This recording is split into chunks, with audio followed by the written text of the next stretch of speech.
Hi hello నమస్తే welcome to our channel Telugu రాజ్యం. నేను మీ రామ్. ఆధ్యాత్మికం తాలూకు మూలాలు దీనికి సంబంధించి ఎంతో ఈ మధ్యకాలం ప్రజానికం అందరూ కూడా తెలుసుకోవాల్సిన సిచ్యువేషన్ ఉంది. అయితే దీనికి సంబంధించి రామ్ లక్ష్మణ్ మాస్టర్తో అయితే ఈరోజు మనం ఉన్నాం. సో దీనికి సంబంధించి వారితో అయితే చర్చించే ప్రయత్నం అయితే చేద్దాం. నమస్తే మాస్టర్. నమస్తే బ్రదర్.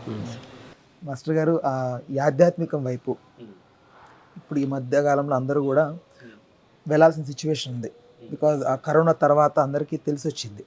సో ఏంటి అసలు ఏంటి భగవంతుడు ఒక ఆయన ఉన్నారని చాలా మంది గుర్తించారు. అవును అవును భయం అంటే భయం ఎక్కడైతే ఎక్కువ అవుతుందో అప్పుడు భగవంతుడు గుర్తొస్తాం.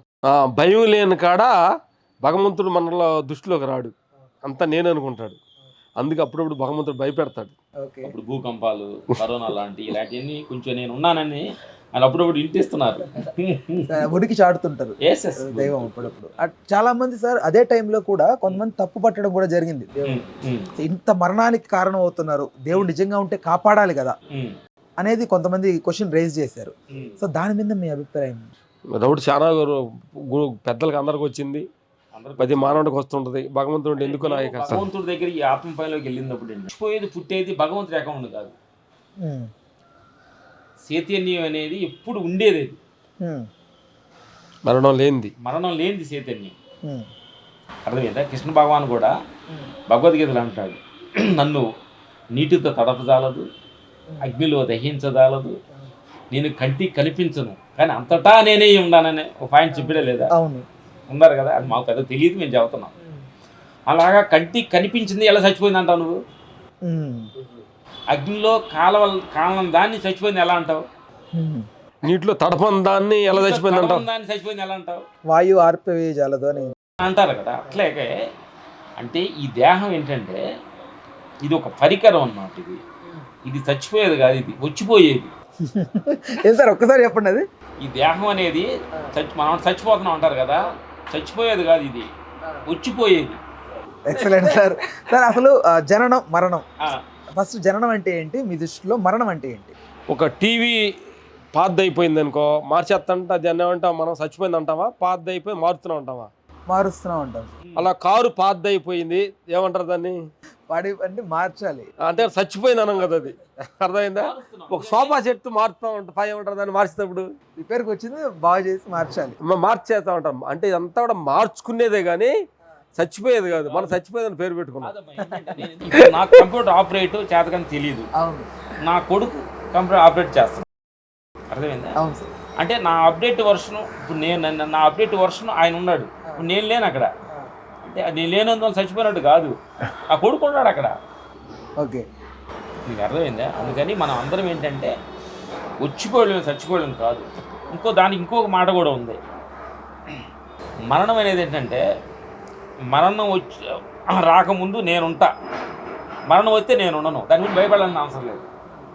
అర్థమైంది? నేనున్నప్పుడు మరణం రాదు, నేనుంటే మరణం రాదు, అది వచ్చినప్పుడు నేనున్నాను. నాకు భయం ఎందుకు?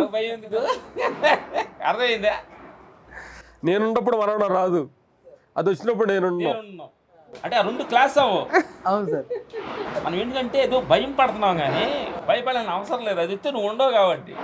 చాలా మంది జీవితం అనేది చిన్నదని కొంతమంది అంటారు, కొంతమంది జీవితం చాలా పెద్దది అంటారు. అసలు మీ పర్స్పెక్టివ్ జీవితం చిన్నది అనుకుంటారా, పెద్దది అనుకుంటారా? నీ పర్ఫెక్ట్లో ఏం చెప్తావు? నా పర్స్పెక్టివ్ ఉంది సార్. మనకి ఒక మనిషి జీవితం అసలు ఇప్పుడు తగ్గి 80 సంవత్సరాలకు వచ్చింది అనుకో, 100 అనుకున్న వాళ్ళు ఇప్పుడు 80కి వచ్చింది.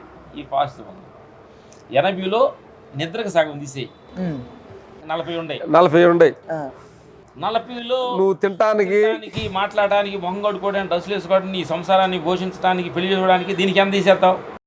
ఒక 5-10 తీసేయచ్చా? ఒక 20 తీసేయి. పొదుగులు అదే పనిగా నువ్వు అదే పని కదా. ఏం తిందాం, ఎక్కడికి వెళ్దాం, ఏం బట్టలు వేసుకుందాం, ఏం కారు కొందాం, ఇదే కదా జీవితం అంతా అయిపోతుంది. అసలు వీటన్నిటికీ తెలుసుకోవడానికి నువ్వు వచ్చింది ఏంటి? నిద్రపోవటానిక? ఇది తిందాం, పెళ్లి చేసుకుందాం, పిల్లలకి అందాం, దీనికోసం వచ్చావా? అసలు ఎందుకు వచ్చావు? ఇన్ని జీవరాశులు మాట్లాడకుండా మాట్లాడే శక్తి నీకు ఎందుకు ఇచ్చాడు? ఇన్ని మాట్లాడకుండా ఆలోచించే శక్తి నీకు ఎందుకు ఇచ్చాడు? ఇని దాన్ని గుర్తుపెట్టిన శక్తి మనకెందుకు ఇచ్చాడు? ఇన్ని ఇచ్చినప్పుడు ఆ శక్తిని తీసుకో, ఆ శక్తి ద్వారా మనకు కొంచెం ఆ పై రేంజ్కి వెళ్ళాలి తప్ప ఆ శక్తి తోటి మనం దిగజారిపోతున్నాం మనం. సార్ అసలు మెడిటేషన్ ఈ ధ్యానం అనేది ప్రపంచవ్యాప్తంగా కూడా ఒక్కొక్క కైండ్ ఆఫ్ ఉంటుంది. ఒక్కొక్క గురువు ఒక స్టైల్లో. అవును, ఒక్కొక్క స్టైల్. మంగళ సద్గురు ఒక టైప్, ఒక్కొక్కది ఒక్క టైప్ ఉంటుంది సార్. బట్ మీరు వాట్ కైండ్ ఆఫ్ మెడిటేషన్ చేస్తారు? అసలు మెడిటేషన్ వల్ల లైఫ్కి ఏంటి బెనిఫిట్? ఏది బెస్ట్? ఏది బెస్ట్? గుడ్. మేము విపాసన చేసాము నాగార్జున సాగర్ దగ్గర, బుద్ధుడు సంబంధించింది విపాసన అని గోయంక గారు టీం ఉంటుంది. ఒక 10 టైము చేసాము, 10 రోజులు మౌనంగా. అక్కడ ఏంటంటే విపాసనలో ఉండేది ఏంటంటే మనిషి జీవితం అనేది ఒక రాగం దేశం ఈ రెంట్ల మధ్యలో నలుగుతుందంట. ఓ దాని మీద రాగం, ఓ దాని మీద దేశం. ఇది నాకు కావాలి, ఇది నాకు వద్దు. రెంటిని సమభావంగా బాగుంటాడు ఆయన బుద్ధుడు. మధ్య భాగంలో వెళ్ళని అంటాడు. రాగ దేశాలకు అతీతంగా సమంగా ఉంటే జీవితం చాలా చక్కగా ఉంటుంది అనేది బుద్ధుడి దగ్గర మేము నేర్చుకున్నాం ఈ సత్యాన్ని. ఆ తర్వాత రమణ మహర్షి దగ్గరికి అరుణాచల్ వెళ్ళాం. అక్కడికి వెళ్తే అసలు ఏం చెప్పాడు ఆయన పాయింట్ అనే దాని మీద మేము ధ్యానం చేసి ఒక 10 డేస్ అక్కడ వెయిట్ చేసినప్పుడల్లా ఆయన చెప్పిన సత్యం ఏంటంటే నువ్వెవరో తెలుసుకో. వెళ్ళిన వాళ్ళకి ఏం చెప్పడు ఆయన, నువ్వెవరో తెలుసుకో అంత అర్థమవుతుంది అనేవాడు. ఏంటి మనం ఎవరో తెలుసుకోవడం ఏంటి అంటే, నేను రాముడు కదా, నా సంగతి నాకు తెలీదా అని మనకి డౌట్ వస్తుంటుంది. నేను రాముడిని, నేను పలానా ఆయన్ని సోని ఫైట్ మాస్టర్ అని నాకు తెలుసు. కానీ ఆయన ఎవరు నువ్వెవరో తెలుసుకునే అనేది పాయింట్ అది కాదు ఆయన అనేది. ఈ శక్తి ఎవరో తెలుసుకో, ఈ శక్తి ఎన్నిట్లో ఉందని తెలుసుకో, ఈ శక్తి అంతా ప్రపంచంలో ఒకే శక్తి అని తెలుసుకో, అప్పుడు నీకు భయం లేదనేది భగవాన్ రమణులు అనే పాయింట్, నువ్వెవరో తెలుసుకునే పాయింట్ అక్కడ ఆయన దగ్గర తెలుసుకున్నాం. ఆ తర్వాత వేషా ఫౌండేషన్ సద్గురు దగ్గర ఇన్నర్ ఇంజర్ కోర్స్ చేసాం. ఆయన ధ్యానం చేసేటప్పుడు అంటాడు, నేను దేహం కాదు, నేను మనసును కాదు అని ఉత్సాహం చేయమంటాడు.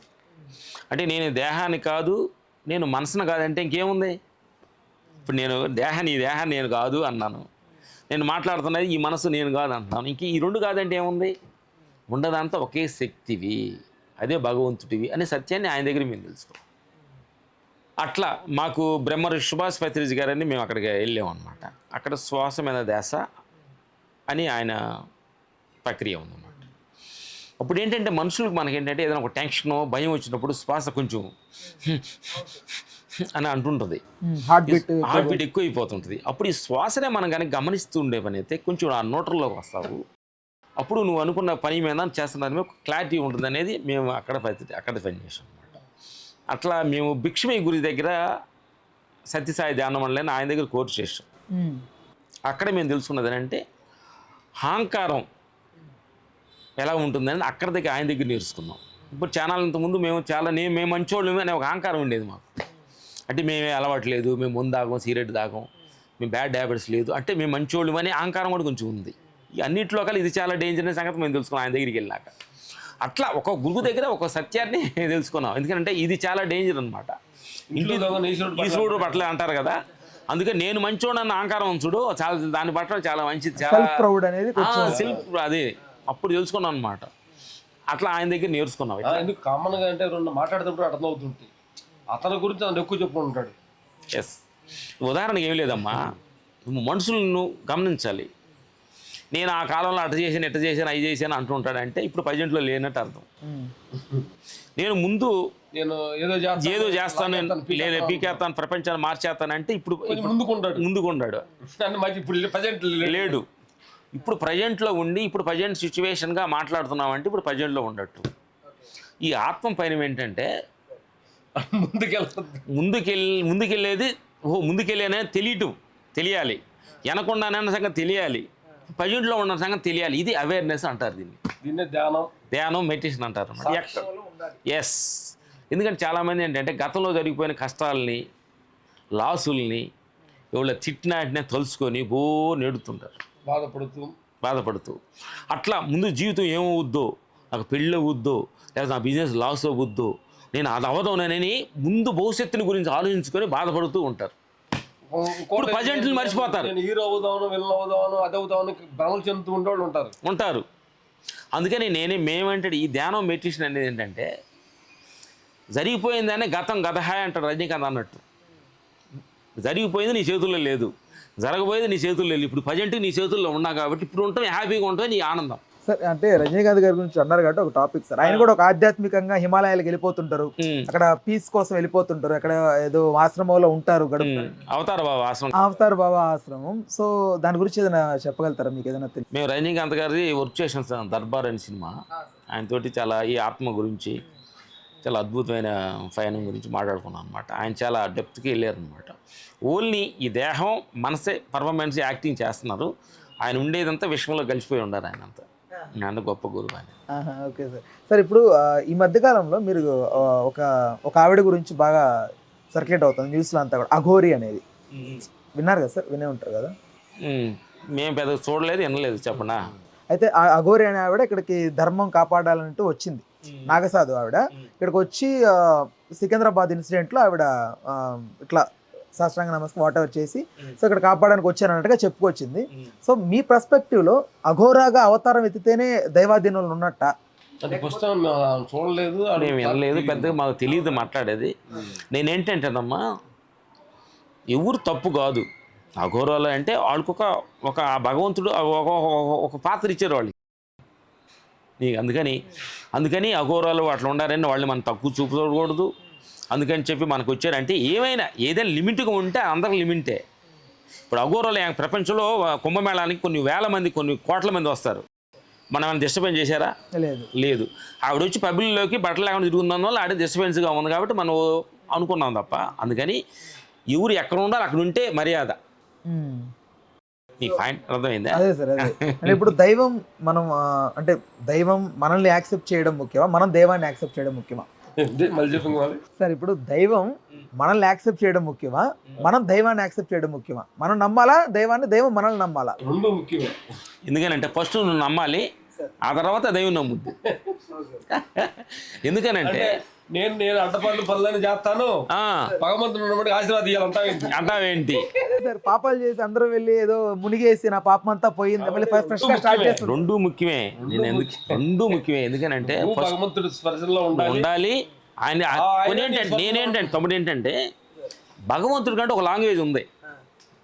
నీకేం తెలియకుండా మనం ఏంటంటే మన లాంగ్వేజ్లో భగవంతుడిని చూస్తున్నాం తప్ప ఆయన లాంగ్వేజ్కి వెళ్తే ఆయన అర్థమవుతాడు మనకి. ఓకే. ఇప్పుడు ఉదాహరణకి ఏంటంటే నీకు తమిళ రాదు, నీ సత్తుపోంగా అన్నా నీకేమర్థమైంది? తెలియలే. అదే తెలుగులో అంట నువ్వు సావు అంట, నువ్వు బాధ వేసింది. అదే మాట నీ ముందు అన్నా నీకు అర్థం కాల. నువ్వు చచ్చిపో అన్నా నీకు బాధ వేసింది అంటే తెలిసింది కాబట్టి. అందుకని మన భాషలో నేను చచ్చిపోతున్నానంటే భగవంతుడు నేను చచ్చిపోతాను నువ్వు లేవు అన్నావు అనుకో నీకు అర్థం కాదు. ఆయన భాషలో చచ్చిపోవడం లేదు. భగవంతుడి భాషలో చచ్చిపోవడం, పుట్టడం, సావడం ఆయన భాషలో లేదు. లాసులు లాభాలు ఆయన భాషలో లేదు. అంటే ఆ క్యాస్ట్ ఈ క్యాస్ట్ లేవు, ఆ క్యాస్ట్ లేదు. ఆ దేవుడు ఈ దేవుడు ఆయన భాషలో లేదు. మనం మన భాషలో పెట్టుకొని నువ్వు పెద్దోడు, నువ్వు నల్లగొండావు, నువ్వు ఎర్రగొండావు, ఆయన భాషలో ఎరుపు నలుపులు లేవు ఆయన దగ్గర. ఉండేవాడు లేనివాడు లేడు ఆయన భాషలో. అందుకంటే మన భాషలో గురించి మాట్లాడుకుంటున్నాం ఏంటంటే ఆయన కోటేశ్వరుడు, ఆయనకి రేంజర్ ఒక కారు ఉంది, ఈయన సైకిల్ వెళ్తాడు, ఇది లేనోడు అని నువ్వు అనుకుంటా. నీ భాషలో అనుకొని నువ్వు బాధపడితే ఆయనకేం సంబంధం? సార్ ఫాస్ట్ గా మైండ్ లోకి వెళ్ళట్లేదు కానీ సార్ ఇవి వన్స్ రిసీవ్ అవుతుంటే దెన్ రియలైజ్ నిజంగా. అందుకని భగవంతుడు భాషలో గాన మనం వెళ్తే, భగవంతుడు అనుసంధానంలో మనం నడుచుకుంటే ఈ కుల మత ప్రాంత భేదాలకు అతీతమైనోడు భగవంతుడు. ఓకే, నీకు అర్థమైంది? అంటే కొంతమంది డబ్బు బాగా ఎక్కువైపోతే భగవంతుని కూడా లెక్క చేయకుండా కొంతమంది మాట్లాడుతుంటారు, నేనే భగవంతుడిని అనే ఫీలింగ్ కొంతమందికి వచ్చేస్తుంటది. లైక్ రాగద్వేషాలు. నేను ఉన్నాడంటే భగవంతుడు లేనట్టు. నేను సుబ్బారావుని, నేను రామారావుని, రెండు రకాల నేను ఉండి, నేను సుబ్బారావుని, నేను వెంకారావుని, నేను ఫలానా అహంకారమైన స్థితి రెండు ఉంటే మాకు ఏంటంటే భగవంతుడు గుడిలో ఉన్నాడు, మనం ఇక్కడ ఉన్నాం, భగవంతుడు దండం పెట్టామంటే భగవంతుడు వేరే మనం వేరే అయిపోయాం. ఓకే సార్, మీరు రైట్. ఇప్పుడు మీరు ఏదైతే మీ ఇది ఉందో, సో మీరు ఏదైతే థాట్ ప్రాసెస్ ఉందో, చాలా మంది గడ్డం పెంచుకొని లైక్ సన్యాసుల్లాగా లైక్ కాషాయం ధరించి అలా ఉంటేనే దాంట్లోకి వెళ్ళాలని కొంతమంది భ్రమలో ఉంటారు. బట్ మీరు మాత్రం సింపుల్ గా మీ పని చేసుకుంటూనే రైట్ ఉంటూనే మీరు ఈ కైండ్ ఆఫ్ ఇది మీరు అది ఎలా సార్, అది ఎలా సాధ్యపడింది మీకు? అదే పెరుగుతుంది. అంటే నేనేంటంటమ్మా, కొంతమంది అది వాళ్ళు గడ్డం పెంచుకున్న వాళ్ళు, కాషాయ వేస్తున్న వాళ్ళు తప్పు అనట్లేదు. వాళ్ళ రేంజ్కి వాళ్ళు రేంజ్కి. ఎందుకంటే ఒక ఇదిగో ట్రాఫిక్లో వెళ్తున్నావు, ఒక పోలీసు డ్రెస్ ఎందుకు వేసుకుని ఉంటాడు? సిగ్నల్లో పోలీసు ఉంటాడు కదా ఆపడానికి, ఆ డ్రెస్ వేసుకుంటే కానిస్టేబుల్ ఈయన ఉన్నాడు, పోలీసు సిగ్నల్ ఆగాలి అని ఐడెంటిఫై కోసం వేసుకున్నాడు ఆయన. లేదా ఆయనకి అవసరం లేదు. మామూలు పబ్లిక్ కూడా చేయితే ఆగరు, ఒక కానిస్టేబుల్ విలేసి ఆగుతారు. అట్లా ఐడెంటిఫై ఇది ఆ డ్రెస్ అనేది. అట్లా ఒక స్వామీజీ డ్రెస్సు గడ్డాలు పిలుచుకునేది అంటే ఈ భక్తిలో ఉన్నాడు ఐడెంటిఫై అదే సపరేట్ అది. ఓకే, అందుకని దాన్ని పెద్దగా గుర్తించవచ్చు, వేసుకోలేకపోవచ్చు. కానీ ఆత్మస్థితిలోకి వెళ్ళినప్పుడు అది వేసుకుంటేనే భగవంతుడి స్థితిలోకి వెళ్తున్నాడు అనేది రాంగ్. ఎట్టయినా వెళ్ళొచ్చు.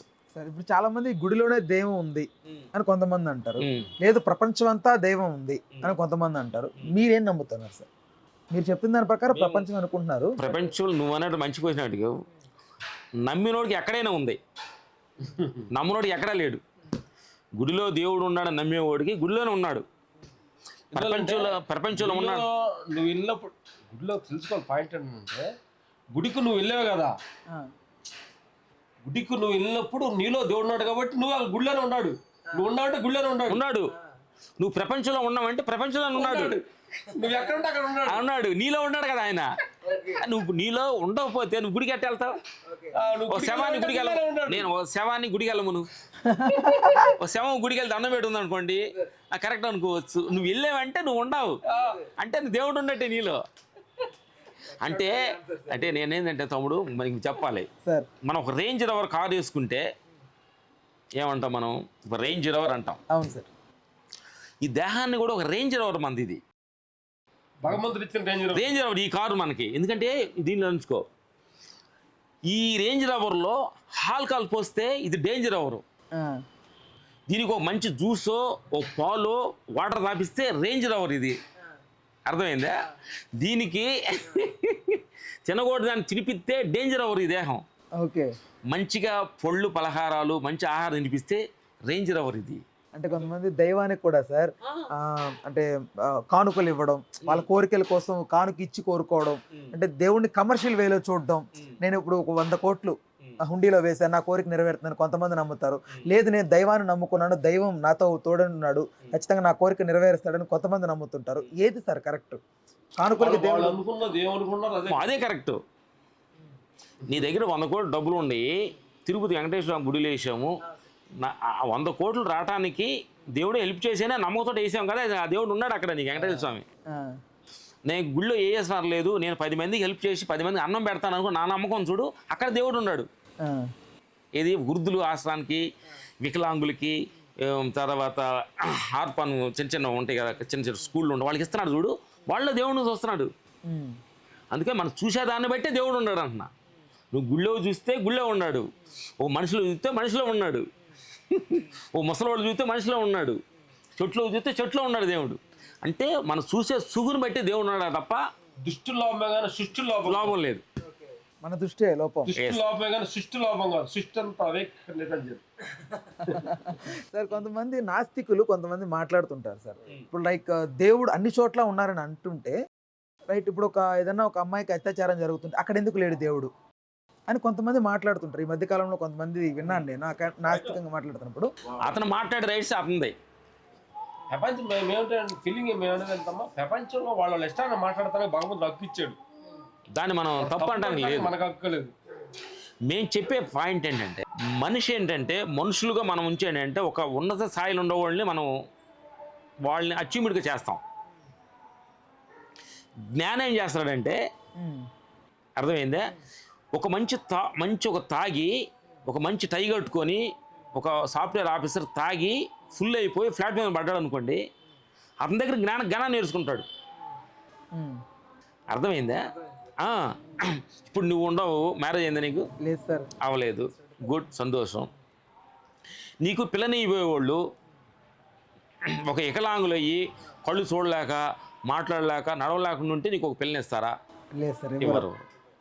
అర్థమైందా? నువ్వు అలాగానే ఒక డ్రింక్ తాగి కళ్ళు మూతలు పడిపోయి డ్రింక్ తాగితే వికలాంగులు అయిపోతున్నాం కదా నువ్వు. మనం మాట కరెక్ట్ రాదు, కళ్ళు తడబడతాయి, అడుగులు తప్పడలు పెడతాయి. అవును. అప్పుడు మన కరెక్ట్ అయిన దేహానికి నువ్వు ఆల్కహాల్ వలన నువ్వేమవుతున్నావు? వికలాంగుడు అవుతున్నావు, కృత్రిమ వికలాంగుడు అవుతున్నావు. ఎస్, అందుకని ఏంటంటే నేను అనేది ఏంటంటే ఆల్కహాలు, స్మోకింగ్స్, ఈ పాన్ బరాకులు ఇవన్నీ ఇది భగవంతుడు ఇచ్చిన ఇది ఒక మంచి గోల్డెన్ బీరువా ఇది. దీని లోపల ఆల్కహాల్ పోసి పాన్ బరాకులు వేసి సిగరెట్ స్మోకింగ్ వేసేసి దీన్ని చెడగొడితే ఏమన్నా తప్పు ఉంటుంది? సార్ మీరు ఎప్పుడైనా అంటే ఒక్కసారైనా లైఫ్లో ఇది ట్రై చేయాలి కదా, ఇది ఒక స్టైల్గా ఉంది, ఇది కొంత ఫ్యాషన్గా ఉంది, అందరూ తాగుతున్నారు, మనం కూడా తాగాలి కదా అనేది ఎప్పుడైనా వచ్చి అదే ఇంతవరకు మేము డ్రింక్ టచ్ చేయలేదు. స్మోకింగ్ కానీ పాన్ బరకలు కానీ ఆకొక్క కూడా వేయమన్నమాట. టీ కాఫీ కూడా తాగం. నీకు వచ్చింది అలా ట్రై చేయాలని వచ్చింది సార్. అంటే మాకు యూత్ కున్న మెయిన్ ప్రాబ్లం అదే సార్. నేను వచ్చి అది తీసుకోవాలని అడుగుతున్నాను సార్. ఇప్పుడు ఏంటంటే ఈ దగ్గర ఉన్న ప్రాబ్లం ఏంటంటే మంచిని ట్రై చేయడానికి ప్రయత్నించడం, ప్రాబ్లం అంతా ఏంటంటే చెడుని చేయడానికి ప్రయత్నిస్తుంటారు. అట్లాగే మీ ఈతుల గురించి చెబుతాం ఒక డైలాగు. ఈత అంతా బండ్లు వెళ్తున్నారంట, ఒక ముసరావిడ తాళం కింద పడింది అని రోడ్లో ఎతుకుతుందంట. ఏంటమ్మా ఎతుకుతున్నావు అడిగారు మీ నలుగురు కుర్రోళ్ళంతా కలిసి. తాళం పోయిందయ్యా ఎదుగుతున్నాను అన్నంట. అప్పుడు మీరు తెలివి ఎక్కడ పోగొట్టుకున్నావు అమ్మా? ఆవిడ అమ్మాయిని ఎదుగుతున్నామని వెళ్ళి కుర్రోళ్ళు కదా, ఎక్కడ పోగొట్టున్నా? ఇంట్లో పోగొట్టుకున్నానమ్మా. అందరూ బాగా ఫుల్ నైట్ తాగేసి వెళ్తున్నారు, ఇంట్లో పోగొట్టుకున్నాను తాళం, మరి ఇక్కడ ఎందుకు ఎదుగుతున్నావు అమ్మా అని ఆవిడ నలుగురు కుర్రోళ్ళు అడిగారంట. అప్పుడు ఆవిడ లేచి నవ్వుతూ, అయ్యా నేను ఇంట్లో ఆ తాళం పోగొట్టుకుంటే ఇక్కడ ఎదుగుతుంటే మీరు అక్కడ ఆనందాన్ని ఇక్కడ ఎందుకు పోగొట్టుకుని అనుకుంటున్నారు, అక్కడ పోయి ఇక్కడ ఎదుగుతున్న బుద్ధి లేదు అంటున్నారు. నీలో ఉన్న ఆనందాన్ని నువ్వు గుర్తించకుండా బారులోనో పప్పులోనో ముందు తాగితే ఆనందం అనుకుని ఎదుగుతున్నావే. అట్లాగే మన అసలు ఆనందం, మన స్వరూపం ఆనందం ఈ ఆనందం తెలియక ఇంకొక ఆనందాన్ని యాడ్ చేసుకో. తప్పుడు నేను దీనికి ఉదాహరణ ఏంటంటే భౌతిక ఆనందం అంటే ఎలా ఉంటుందంటే ఆత్మ ఆనందాన్ని భౌతిక ఆనందం డిఫరెంట్. ఏంటంటే ముందు తాగితే నాకు ఆనందం, ముందు నాకు యాడ్ అవ్వాలి. ముందు లేకపోతే నాకు దుఃఖం, ముందు యాడ్ అయితే ఆనందం. అప్పుడంటే నా ఆనందం ముందుకు టైప్ అయిందా లేదా? అవును సార్, కరెక్టా కాదు? లింక్ అయిందా లేదా? సిగరెట్ తాగితే నాకు ఆనందం అన్నాను అనుకోండి, నా ఆనందం యాడ్ ఉంది సిగరెట్లో ఉంది, నా దగ్గర లేదు. అంటే ఇంకోటి యాడ్ అయితే నాకు ఆనందం. భౌతిక ఆనందం అనేది ఏంటంటే ఇంకోటి యాడ్ అయితే భౌతిక ఆనందం అనే భ్రమలో ఉంటాము. ఆత్మ ఆనందం అంటే ఏది యాడ్ లేకుండా నీ లోపల ఉన్నదాన్ని గురించినట్టువే ఆత్మ ఆనందం. Right sir. అంటే యూత్ ఈ మధ్యకాలంలో చాలా వరకు ఈ పబ్బులు లైక్ మాదక ద్రవ్యాలు తీసుకోవడం, చిన్న చిన్న పిల్లలు మొబైల్కి ఎక్కువ అట్రాక్ట్ అవ్వడం. సో మొబైల్ తల్లిదండ్రులు పిల్లల దగ్గర దూరం చేస్తే సో తల్లిదండ్రుల మీదే అంటే వాళ్ళనే తిరిగి ఎదిరించి వాళ్ళనే ఇబ్బంది పెడుతున్న సిచ్యువేషన్ సార్. అసలు ఇప్పుడు ఎదుగుతున్న పిల్లలకి తల్లిదండ్రులు ఎలా చూసుకుంటే వాళ్ళ క్రమశిక్షణగా మీరేం చెప్తారు దానికి? ఏంటంటే తప్పు ఏంటంటే మన కుర్రోళ్ళకి యువత కూడా చెప్పేది ఏంటంటే, ఇప్పుడు మేము చిన్న వయసు కానీ కూడా చెప్పేది ఏంటంటే ఏదో ఫాస్ట్గా వెళ్ళిపోదాము, ముందుకు వెళ్ళిపోదాము అనుకుంటున్నారు తప్ప ప్రజెంట్ని మర్చిపోతున్నారు. సెల్ఫోన్ ఆన్ చేసి ప్రపంచాన్ని అంతా చూస్తున్నారు, తెలుసుకుంటున్నారు, కానీ ఈ దేహాన్ని ఎలా ఆపరేట్ చేయాలో తెలియట్లా. పాయింట్ అర్థమైంది నీకు? ఈ దేహాన్ని కానీ ఆపరేట్ చేసి తెలుసుకుంటే ప్రపంచాన్ని ఈజీగా ఆపరేట్ చేయొచ్చు. అర్థమైందే? అంటే ఉదాహరణకు ఏంటంటమ్మా, మనం ఒక పేరుల లెవెల్లో ఒక దగ్గు ముందో మనం షాపులో కొనేటప్పుడు దాని లోపల సీటీ పెడతాడు, గుర్తుంటారు కదా, 5 లాంగ్వేజ్లో. దీన్ని 2 మూతలు వేసుకోవాలి, 3వ మూత వేసుకుంటే దీనికి ఆపటం, 2 మూత వేసుకుంటే నీకు పని చేయదని రాసిస్తాడు అన్ని లాంగ్వేజ్లో. అట్లాగే భగవంతుడు లోపల మనకు సీటు పెట్టాడు. ఏది అర్థమైందా? కొంచెం తక్కువ తిను, ఆహారం అనేది తక్కువ తిను, నీ ఒంటికి పనిచేస్తుంది. తక్కువ తిన్నావు అనుకోండి అది ఆపత, ఈ దేహం నడవదు. అది ఎక్కువ తిన్నావు అనుకోండి అది ఆపత. నువ్వేంటంటే మనం లోపలికి వెళ్ళి ఆలోచిస్తే నువ్వు ఏం చేయాలని చెబుతుంది అది. మనమంతా బయట చూస్తుంటాం, బయట ప్రపంచం రంగులు మాయలో ఉంటాం. అందుకని ఏం లేదమ్మా, అందుకని కెమెరా అనేది మీకు కూడా ఈతు, నువ్వు కూడా ఈతు కదా, మేము ఈతు కాదు కదా. అందుకని లోపల నీ సీటు ఉంది కానీ నువ్వు కానీ కూల్గా కూర్చొని ఉంటే నీకు ఏం తినాలి, ఏం మాట్లాడాలి, నువ్వు ఎన్ని గంటలు లెగవాలి, లెగిస్తే ఏంటి, తల్లిదండ్రులు ఏంటి, వాళ్ళు ఏంటి, ఇల్లు మొత్తం నీకు సీటు ఓపెన్ చేస్తావు. ఆ సీటు నువ్వు చూడట్లా, ఆ సీటు చూడట్లా, బయట సీటు చూస్తుంటావు నువ్వు. బయట ప్రపంచంలో వాళ్ళు అట్ట అన్నారు, ఇట్లా డాన్స్లు వేస్తున్నారు, అట్లా చెప్తున్నారంటే నీ సీటే నీ సీటు మర్చిపోతుంటవి. నేనేంటి ఇన్ని సంవత్సరాలు యాంగర్ ఇట్టా ఉన్నాను, ఇంకా ఇంకొకటి యాంగర్ లాగా ఎలా అంటే ఏమవ్వాలంటే పాయింట్లో ఉన్నాడు సార్. ఈ మధ్యకాలంలో మనం చాలా ఇన్సిడెంట్స్ లైక్ భార్యాభర్తలు సంబంధించి అనుబంధానికి సంబంధించి ఎక్కువగా వస్తున్నాయి సార్. లైక్ అంటే భర్త కోసం భార్య అంటే భర్తని ఇబ్బంది పెడుతూ భార్యని ఇబ్బంది పెడుతూ భర్త కొన్ని. సో వీళ్ళు వాట్ కైండ్ ఆఫ్ మైండ్ సెట్లో ఉంటే వాళ్ళ సంసార జీవితం బాగుండే అవకాశం ఉంది? మీరు ఏం సజెషన్ ఇస్తారు? నేనేంటంటే ఇప్పుడు ఎందుకు భార్యాభర్తల మధ్యలో సంసారాల మధ్యకు దూరం అవుతున్నారంటే మంచి పాయింట్ అడిగే తమ్ముడు, ఇట్స్ ఇంపార్టెంట్ కావాల్సింది. ఇప్పుడు నేను ఒక సినిమాని తయారు చేసుకుంటున్నా, ఇది భార్యగా, భర్తగా నేను ఒక సినిమా తయారు చేసుకుంటున్నా. ఆవిడ నా సినిమా చూడమంటే ఆవిడేమేమంటుందంటే నా సినిమా చూడు, నా సినిమా నువ్వు నా సినిమాలో సీన్లకు టైఅప్ అయితేనే నువ్వు నచ్చుతున్నావు. నువ్వేమనుకుంటున్నావు అంటే నీ సినిమాలో ఒకటి రావాలంటున్నావు, నువ్వు నీ సీన్లోకి నేను రావాలంటున్నావు. నేను ఇట్లా అనుకున్నావు, పొద్దున్న లేవాలి 5 గంటలే మా భార్య లేచి ఇంటికి ముగ్గేసి తలగబోసుకొని సుప్రభాతం పాట పెట్టి ముగ్గేయాలని ఒక సినిమా గీసుకున్నావు. ఆవిడ 7 గంటలు లేస్తుంది, ఆవిడ 8 గంటలు లేచింది. అప్పుడు నువ్వు అనుకున్న సినిమా జరగట్లేదు కాబట్టి భార్య మీద కోపం అవుతుంది. అప్పుడు సిచ్యువేషన్ ఏంటంటే భార్య పొద్దున్న లేచి తలకు పోసుకొని ముగ్గేసి సుప్రభాతం పెట్టినప్పుడు ఇప్పుడు కాదు సినిమా ఇది ఎప్పుడు 30 years 40 years అప్పుడు సినిమా ఇది. ఇప్పుడు మనం చెప్పాలి సాఫ్ట్వేర్గా మనిషికి ఒక అభిప్రాయాలతో ఉండడం వల్ల విభేదాలు వస్తున్నాయి. మన 2 అభిప్రాయాలు ఆపేసి భగవంతుడు అభిప్రాయం వెళ్ళాలి. అప్పుడు ఏమనుకోండి, ఎదురు కూర్చొని మగడి పిల్ల ఏమనుకోలేయా, నేను ఒక సినిమా అనుకుంటున్నావు, నా సినిమాలో నువ్వు రావట్లా, నువ్వు ఒక సినిమా అనుకుంటున్నావు, నీ సినిమా నేను రావట్లా. అప్పుడు మా ఇద్దరం గొడవలు దొరుకుతుంది. నీ సినిమా ఆపేయి, నా సినిమా సీన్ ఆపేద్దాం, భగవంతుడి సీన్ చేద్దాం. ఏం జరుగుతుందో దాన్ని చేసుకుంటూ వెళ్తే గొడవలు ఉండవు. అందుకని ఎవరో ఒక సీను ఆగితేనే ఈ సంవత్సరాలు బాగుంటాయి. అందుకని ఇద్దరు తెలివితేటలు ఎక్కువ వల్ల ఇద్దరు సీన్లు వేసుకుంటున్నారు. ఆ సీన్లోకి ఇద్దరు రానందు వల్ల గొడవలు వస్తాయి. సార్ ఇప్పుడు కృత్రిమ నాలెడ్జ్ అనేది పెరిగిపోతుంది సార్, ఆర్టిఫిషియల్ ఇంటెలిజెన్స్ అనేది వస్తుంది, ఏఐ అంటున్నారు దాన్ని. సో కృత్రిమంగా మనం ఒక సినిమా చేయాలన్నా కూడా దాని ద్వారా చేసేయచ్చు, మనం ఉన్నా లేకున్నా. వాయిస్ రీక్రియేట్ అవుతుంది, ఫేస్ రీక్రియేట్ అవుతుంది. ఇలా చేస్తూ పోతున్న కొద్దీ, టెక్నాలజీ ఇంప్రూవ్ అవుతున్న కొద్దీ ఆధ్యాత్మికం వైపు కొంతమంది తప్పుడు అడుగులు వేసే అవకాశం కూడా ఉంది సార్. సో దాని తప్పుడు మార్గంలో చూసే అవకాశం కూడా ఉంది. సో అలాంటి వాళ్ళకి మీరు ఏం చెప్తారు? తప్పులేదు. ఏఐ అని ఒక యాప్ వచ్చింది ఇప్పుడు. ఎందుకంటే గూగుల్లో ఒక యాప్ ఉందమ్మా. ఇప్పుడు మీరు ఇక్కడికి రావాలంటే సెల్ ఫోన్లో యాప్ పెట్టున్నారు, రాములక్ష్మి ఇంటికి వెళ్ళాలని పెట్టున్నారు. సెల్ ఫోన్ చెబుతుంది నువ్వు రైట్ వెళ్ళు, లెఫ్ట్ వెళ్ళి, రాంగు ఇన్ని కిలోమీటర్లు చెబుతుంది మ్యాప్. చెబుతుందా లేదా? మనం తయారు చేసుకుంది. అట్లా భగవంతుడు కానీ మనం కనెక్ట్ అయితే ఆయన మనం చెబుతాడు ఎలా వెళ్ళాలని, మార్గదర్శిలాగా. ఎస్, నీకు అర్థమైంది పాయింట్. ఇప్పుడు గూగుల్ మ్యాప్ నేను తీసుకెళ్తున్నా కదా, తీసుకెళ్తున్నప్పుడు అప్పుడు భగవంతుడు మనం కానీ కనెక్ట్ అయితే ఆయన రైట్ తీసుకెళ్తాయి, ఇది రైటు ఇది లెఫ్ట్, ఇక్కడికి వెళ్తే ఆపంత ఈ బేవర్ షాప్కి వెళ్ళబాక, ఈ పబ్బుకి వెళ్ళబాక, ఇన్ని గంటలు కొనుక్కో ఆయన చెబుతాడు. నువ్వు కనెక్టింగ్ ఆయనకి అవ్వకుండా ప్రపంచానికి కనెక్ట్ అయితే ఏం చెప్పుద్ది? ఈ పబ్బుకెళ్ళు, ఆడకెళ్ళు, నిద్రబాబాక, పొణుకు అని చెప్పుద్ది ఈ కనెక్టింగ్. అప్పుడు మన కనెక్టింగ్ దేనికి అయ్యేది అని ఇంపార్టెంట్ ఉంది. సో దైవానికి కనెక్ట్ అవ్వాలంటే మనకున్న అర్హత ఏంటి సార్? మన మెయిన్గా మనకి ఏ అర్హత కావాలి? ఏ అర్హత అక్కర్లేదు, అది అర్హత ఉంటే అర్హత అన్నీ ఉండే డేంజరు. ఎస్ సార్ ఇప్పుడు జీవన శైలి ఎలా ఉందంటే 30 ఏళ్ళ ముందుకు వెళ్ళిపోయింది సార్. అప్పట్లో ఆహార పదార్థాలు రాగులు, సజ్జలు, ఈ మిల్లెట్స్ ఉండేటివి. అప్పట్లో వాటిని చులకనగా చూసేవాళ్ళు, యాక్చువల్లీ చాలా తక్కువ రేటుకి కూడా దొరికేవి. బట్ ఇప్పుడు ఏంటంటే ఇప్పుడు వాటిని తినడం అలవాటు చేసుకుంటున్నారు. ఇప్పుడు మార్కెట్లో అవి రేటు పెరిగిపోయాయి. మళ్ళీ అదే సార్, మళ్ళీ ఆ కైండ్ ఆఫ్ తీసుకొని జీవన శైలి సాగిస్తుంది. ఏం లేదమ్మా, మనం ఏంటంటే మా ప్రపంచం అనేది ఒక చక్రం లాంటిది. ఈ చక్రంలో అలా వెళ్తున్నాం మళ్ళీ తిరిగి మళ్ళీ రావాల్సింది కింద చక్రంలోనే.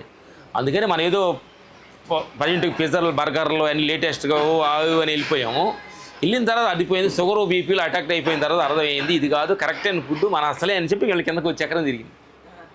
అందుకని మేము ఇందాక కూడా చెప్పడం జరిగింది ఏంటంటే మన తెలివితేటలు ఉంటే డబ్బులు సంపాదించుకొని ఆస్తులు సంపాదించుకో, కానీ ఆహారం దగ్గరికి వచ్చేటప్పటికి తెలివితేటలు ఉపయోగించుకోవద్దు. న్యాచురల్గా అసలు ఏం పడుతుందో అది తింటే చాలా ఆరోగ్యంగా ఉంటాం. ఎస్, మానవ మనుగడ శైలి 100 సంవత్సరాలు నిండు 100 ఏళ్ళు అనే పదం నుంచి 60 ఏళ్ళ ఆయుష్, అర్ధాయుష్ లాగా వచ్చేసింది. 60 ఏళ్ళు బతుకుతున్నాయంటే గ్రేట్ అనేలాగా వచ్చేసింది. చాలా రకాలైనటువంటి శరీరానికి సంబంధించినటువంటి వ్యాధులు రావడం, షుగరు, బీపీ, థైరాయిడ్ అంటూ ఈ మధ్యకాలంలో ఆడపిల్లలకు సంబంధించి పాపం ఈ కైండ్ ఆఫ్ వస్తున్నాయి సార్. అక్కడ మెయిన్ ఎక్కడ తప్పు జరిగింది అనుకుంటున్నారు సార్? మీ పర్స్పెక్టివ్లో ఎక్కడ రాంగ్ జరిగింది? ఆహార నియమాల్లో ఫస్ట్ రాంగ్ స్టెప్ జరిగింది. ఆ తర్వాత నిద్ర సమయం, మనుషులు పుచ్చకుంది వచ్చే 10, 1 గంట 2 గంటలు వండుకుంటున్నారు, అక్కడ తేడా కొట్టింది. కొంచెం ఈ బాడీకి ఎండ తగలాలి, సూర్యరశ్మి తగలాలి, అక్కడ మిస్ అయ్యి డి విటమిన్స్ ఉండాలి. కొంచెం న్యాచురల్గా ఫుడ్డు తింటే చాలా మంచిది అనుకుంటుంది. న్యాచురల్ ఫుడ్ అంటే అదే మిల్లెట్స్ అవన్నీ. మిల్లెట్స్ సార్ చాలామంది నైట్ డ్యూటీలు చేస్తున్నారు ఈ మధ్యకాలంలో. సాఫ్ట్వేర్ ఎంప్లాయీస్ అంతా కూడా నైట్ డ్యూటీ అంటూ కూర్చుంటారు, ఎక్కువ ల్యాప్టాప్ ముందు కూర్చొని చేస్తుంటారు. నైట్ డ్యూటీ చేసే వాళ్ళకి అంటే ఎక్కువ హెల్త్ డ్యామేజ్ అయ్యే అవకాశం ఉంది అనుకుంటున్నారు మెయిన్గా. అంటే వాళ్ళు ఏం చేయాలంటే వాళ్ళు నైట్ డ్యూటీ చేసేవాళ్ళు రూమ్లో డేని నైట్ లాగా మొత్తం డార్క్ చేసేసుకోవాలి. చేసే కొనుక్కుంటే సేఫ్. అప్పుడు డే నైట్ అడ్జస్ట్ అవ్వచ్చు. ఎందుకంటే జీవితంలో ఎదగాలంటే నైట్ చేయాలి, డే చేయాలంటే కుదరదు. కాబట్టి ఆఫీసులో వాళ్ళు ఏం చేయాలో చేయాలి. ఏది చేసినా పర్లేదమ్మా, తినే ఆహారం, పడుకునే టైమింగు చాలా ఇంపార్టెంట్. దాని పక్కన కొంచెం ఆహారం నియమం కానీ కరెక్ట్గా వెళ్ళిపోయి నైట్లో పడుకున్న టయాన్ని డేలో పడుకున్నాడు అనుకోండి, బ్యాలెన్స్ అయిపోతుంది. సార్ ఇప్పుడు జనరేషన్లో వస్తున్న పిల్లలకి తల్లిదండ్రులు ఎలాంటి జాగ్రత్తలు తీసుకుంటే వాళ్ళ జీవనశైలి రేపన్న రోజున మనుగడ బాగా ఉండే అవకాశం ఉందనుకో.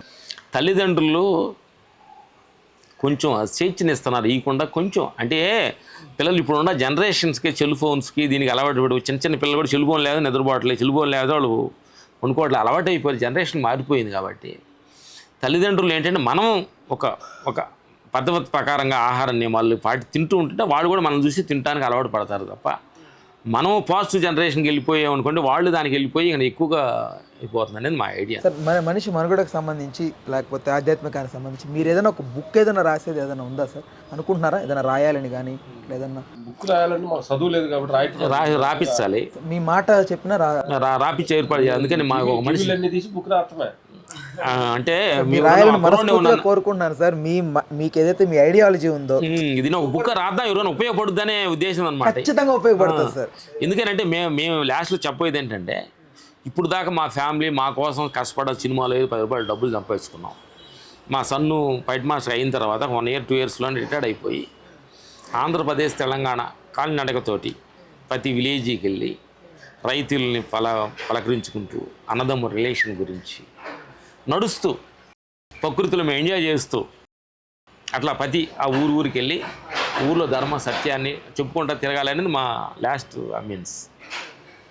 అంటే ఆ డెసిషన్కి ఏంటి సార్ మూలం ఏంటి? నేను అంటాను పొద్దుగూకులు నా కోసం, నా పిల్లల కోసం, నా కోసమే సంపాదించకంటే సమాజం పట్ల కొంచెం రెస్పాన్సిబిలిటీగా డబ్బులు ఇచ్చి ప్రపంచాన్ని మనం తృప్తిపరచలేం. అది తెలుస్తుంది. ఓ 10 రూపాయలు ఇచ్చామనుకోండి, వాడు 100 కావాలంటాడు, 100 ఇస్తే 200 కావాలంటాడు. అందుకని డబ్బులు పూర్వకంగా మనిషిని సాటిస్ఫాక్షన్ చేయలేము. అందుకని ఈ సత్యం ద్వారా ఒక రియల్ భూమి, నీరు, గాలి ఏంటి, ఆ సత్యం ఏంటి. ఎందుకంటే రైతు ఏంటంటే నా కర్మ, నేను భూమి ఇక్కడే ఉంటున్నానా అని చాలా ఫీల్ అవుతున్నాడు. నీ లైఫే బెస్ట్ లైఫ్ అని చెప్పాలి. ఏదో ఎందుకంటే మేము ఒక సాధారణ కూలి పని కాడ నుంచి ఒక ఉన్న స్థాయి మనుషుల దగ్గర కూడా అందరం చూసాం. ఎంత చెట్టుకి అంత గాలి ఉంది. ఎవరి కష్టాలు వాళ్ళకి ఉంటాయి. పీత కష్టం పీతకి, సీత కష్టాలు చేతకి అంటారు కదా సామెతగా. అంటే ఎవరి కష్టాలు వాళ్ళకి ఉన్నాయి. కాబట్టి అందుకని మీ జీవితం కూడా చాలా ఆనందమైన జీవితం అయ్యా. దీని గురించి మీరు విలేజ్లో ఉన్నాను, మేము తక్కువ అని మీరు ఫీల్ అవ్వద్దు. మీ జీవితం మీకు గొప్పదే, వాళ్ళ జీవితం వాళ్ళు గొప్పదే, ఎవరు తక్కువ కాదు అనే సత్యాన్ని చెప్పుకోవాలని, విలేజ్కి వెళ్ళి చెప్పాలని మా అభిప్రాయం. సార్ ధన్యవాదాలు సార్. మీ చక్కటి మీ ఐడియాలజీని, మీ మాటల్ని, మీ వే ఆఫ్ థింకింగ్ని జనాలకు అందరికీ ఇచ్చినందుకు. అండ్ మెయిన్గా మీరు త్వరలో ఒక మంచి పుస్తకం రాయాలి. దీనికి సంబంధించి మీరు చెప్తున్న అంశాలన్నిటికి సంబంధించి ఒక పుస్తకం రాయాలి. రైట్, ఆ పుస్తకం మరికొంతమందికి చేరి వాళ్ళ లైఫ్ స్టైల్ మార్చుకొని వాళ్ళు ఒక చక్కటి నడవడికలో నడవాలని అయితే మనస్ఫూర్తిగా కోరుకుంటున్నాను sir. Thank you. Please do subscribe to Telugu Rajyam channel. Please do subscribe to Telugu Rajyam channel. Please do subscribe to Telugu Rajyam channel. Hi అండి, నేను మీ ఆర్పీని, నెల్లూరు పెద్దారెడ్డి చేపల పులుసు ఓనర్ని. మీరు తెలుగు రాజ్యం అనే ఈ యూట్యూబ్ ఛానల్ సబ్స్క్రైబ్ చేసుకుని మంచి మంచి వీడియోలతో వస్తారు. Thank you so much. Hi people, I'm Sonakshi Verma and you please watch Telugu Rajyam and please subscribe to the channel.